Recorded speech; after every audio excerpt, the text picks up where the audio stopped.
guys, it's a couple of minutes before the US market opens here, so I'm just watching for gap plays at the moment. Got a couple of candidates in mind: Amazon, Apple, GG, GoCorp, Potash, Pot.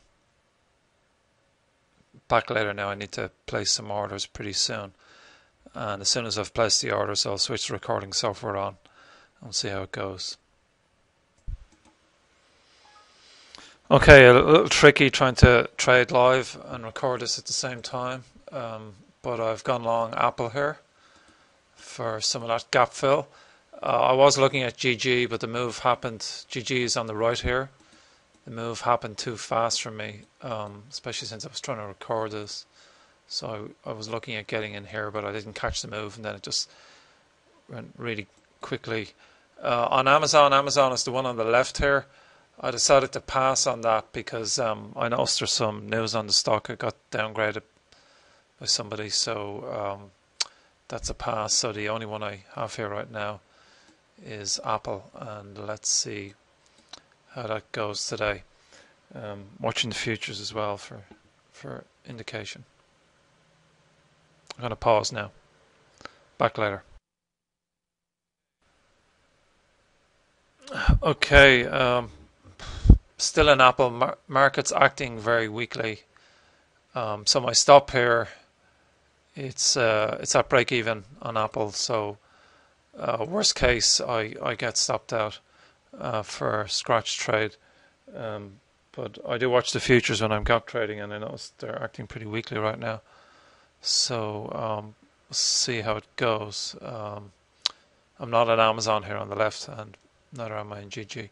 Back later.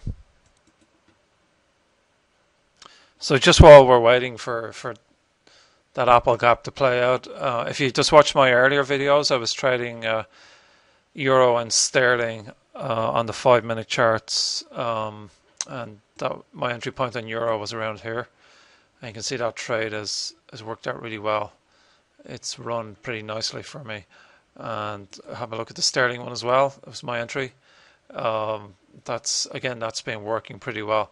Now, after I posted that other video on YouTube and I watched it myself, it had occurred to me that I should point out those targets I showed you on the daily chart are not targets I'm trading myself. I'm just putting those points out there for you guys to watch. I'm trading much shorter time frames in my own trading plan, but I'm putting the longer term time frames out there because people will be watching those videos over a couple of days, so showing you what happens on a 5-minute chart is too quick.